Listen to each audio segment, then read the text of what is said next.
Kericuhan akibat aksi massa yang semakin meluas kini mulai menimbulkan kekhawatiran serius. Bukan hanya soal keamanan, tapi juga dampaknya pada roda ekonomi nasional. Pengusaha, peritel, hingga pelaku industri mulai was-was, apakah demo ini bisa mengguncang ekonomi Indonesia? Situasi ini tidak hanya soal penyampaian aspirasi, tapi juga sudah masuk pada tahap yang bisa mengganggu stabilitas nasional. Dari Mataram hingga Jakarta, berbagai daerah melaporkan kericuhan yang berulang. Ketua Kadin Anindya Bakri menyerukan ketenangan dan dialog. Dunia usaha khawatir aktivitas ekonomi terhambat, distribusi barang, pusat perbelanjaan, hingga produksi industri. Ketua Kadin Indonesia Anindya Bakri menegaskan, ekonomi Indonesia saat ini sudah menghadapi tantangan berat. Jika kondisi keamanan tak stabil, maka dampaknya akan dirasakan langsung oleh masyarakat, dari kesulitan pasokan bahan pokok hingga menurunnya daya beli. Anindya menyerukan agar pemerintah membuka ruang dialog dengan masyarakat. Jalan damai lebih efektif ketimbang benturan. Jalan terbaik menyampaikan aspirasi adalah dialog. Ketika aspirasi hanya diwarnai kericuhan, maka yang paling dirugikan adalah rakyat sendiri. Dan inilah pesan utama yang disampaikan kalangan pengusaha.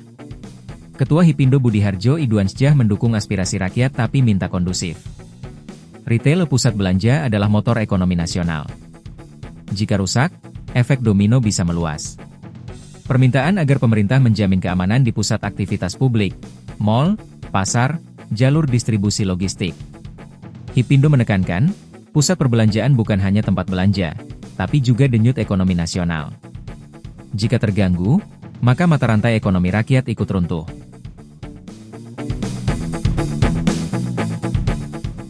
Dampak jangka pendek, penurunan transaksi retail, distribusi terhambat, investasi menurun. Dampak jangka panjang, investor asing was-was, pasar finansial bergejolak, risiko pengangguran meningkat. Stabilitas keamanan adalah prasyarat pembangunan ekonomi. Tanpa stabilitas, mustahil investor percaya, mustahil lapangan kerja tercipta. Inilah mengapa dunia usaha mendesak agar situasi segera dikendalikan. Pemerintah diminta cepat tanggap, jangan sampai ketidakpuasan rakyat semakin melebar. Masyarakat diimbau tetap menyalurkan aspirasi secara damai.